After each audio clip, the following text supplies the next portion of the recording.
UP के cash van कांड में अब तक की सबसे बड़ी खबर, पुलिस मुठभेड़ में ठोके गए दोनों इनामी बदमाश। एनकाउंटर में जुबैर और समीर दोनों ढेर। चोरी डकैती करने का प्रयास किया तो अगले चौराहे पे जाते जाते पुलिस उसको स्वयं दबोच देगी।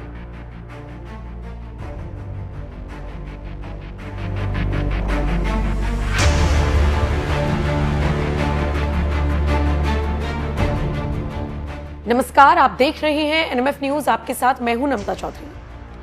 6 मई की दोपहर, वक्त रहा होगा 1 बजे के आसपास का, और जो ये दिल्ली मेरठ एक्सप्रेसवे है, यहां पर क्रॉसिंग रिपब्लिक के पास एक बड़ी वारदात को अंजाम दिया जाता है। बताया जा रहा था कि इंडिया वन कंपनी की एक कैश वैन जिसमें 27 लाख रुपए थे, उसे हथियार के बल पर बदमाश लूट लेते हैं। उसके बाद पूरा मामला जब पुलिस तक पहुंचता है और पुलिस जांच पड़ताल के लिए आगे बढ़ती है, तो वही वैन जिसे लूटा गया था वो कुछ ही दूरी पर आगे जाकर बरामद हो जाती है। उसका सीसीटीवी कैमरा टूटा हुआ था, उसकी डीवीआर को पूरी तरीके से ध्वस्त करके हथियारबंद बदमाश भाग गए थे। 27 लाख रुपए की ये बड़ी जो छिनैती थी, ये सिर्फ एक लूट नहीं थी, ये सिर्फ एक घटनाक्रम नहीं था, बल्कि ये योगी आदित्यनाथ की सरकार को और उत्तर प्रदेश की पुलिस को खुला चैलेंज था, और चैलेंज के साथ साथ चुनौती थी। 6 मई को पूरा घटनाक्रम होता है और उसके बाद 6 दिन तक लगातार जांच चलती है। टीमें गठित की जाती हैं, पुलिस दबिश देती है, कमिश्नर की तरफ से 1-1 लाख का इनाम घोषित किया जाता है, और उसके बाद आखिरकार वो दिन आता है, वो रात आती है जिसमें इस कैश वैन लूटकांड के जो आरोपी थे उन्हें ढेर कर दिया जाता है।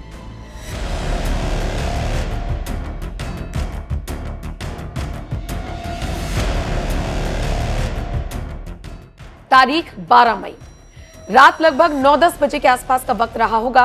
मुखबिर की सूचना पर पुलिस को जानकारी मिली कि दोनों आरोपी गाजियाबाद के आसपास ही हैं। पुलिस इन्हें पकड़ने की कोशिश करती है और उसके बाद ये पुलिस पर ही फायरिंग करके भागने की कोशिश करते हैं, जिसके बाद मुठभेड़ होती है और इस मुठभेड़ में इन दोनों को गोली लगती है और फिर इनकी मौत हो जाती है। यानी कि दोनों आरोपियों को, जो 1-1 लाख के इनामी बदमाश थे, इनको ढेर कर दिया गया इस एनकाउंटर में।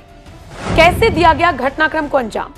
अब अगर आप ये समझना चाहते हैं कि ये जो 2 आरोपी थे, इन्होंने कैसे इस पूरी वैन को लूटा या इस घटना के पीछे कौन सा बड़ा गिरोह काम कर रहा था, मैं आपको बताती हूँ कि किस तरीके से इस पूरी वारदात को अंजाम दिया गया, और कारण सुनने के बाद या किस तरीके से इस पूरी वारदात को अंजाम दिया गया, इसके पीछे की सोच क्या थी, अगर आप भी सुनेंगे दंग रह जाएंगे। बताया जा रहा है कि इन आरोपियों ने मनी हाइस्ट देखी और उसके बाद इन्हें इसी तरीके का आइडिया मिला। बताया तो ये भी जा रहा है, सूत्रों के हवाले से ये खबर है कि लगभग 6 महीने तक बाकायदा पहले प्लानिंग की गई, सारी चीजों को देखा गया और उसके बाद इस पूरे घटनाक्रम को अंजाम दिया गया। हालांकि 12 मई की रात इस कहानी का जो अंत लिखा गया वो किसी फिल्मी क्लाइमेक्स से कम नहीं है। 2 बदमाश, 1-1 लाख रुपए के इनामी बदमाश और एक खूनी मुठभेड़ जिसमें ये दोनों तो मारे गए ही, साथ ही साथ 3 पुलिसकर्मी गंभीर रूप से घायल हुए हैं। अब आपको बताते हैं कि ये आरोपी कहां के रहने वाले थे। इसमें जो मुख्य आरोपी जुबैर बताया जा रहा है वो मुजफ्फरनगर का था, मुजफ्फरनगर का रहने वाला था इस कांड का मास्टरमाइंड।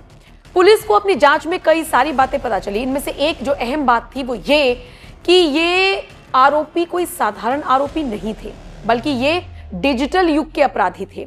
सूत्रों के हवाले से खबर मिल रही है कि पुलिस को ये जानकारी मिली है कि इन सब ने बाकायदा मशहूर वेब सीरीज देखी थी और उसके बाद 6 महीने तक रेकी की गई और उसके बाद इस पूरे घटनाक्रम को अंजाम दिया गया। फिलहाल पुलिस ने जिस तरीके से एनकाउंटर में इन आरोपियों को मार गिराया है, उसके बाद से ही हर तरफ चर्चा तो है ही, साथ ही साथ चर्चा इस बात पर भी है कि अपराध और अपराधियों का जब यूपी में यही अंजाम होना है, तो फिर ये अपराध और अपराधी बाज आने का नाम क्यों नहीं ले रहे हैं। 12 मई की रात इनकी आखिरी रात साबित हुई।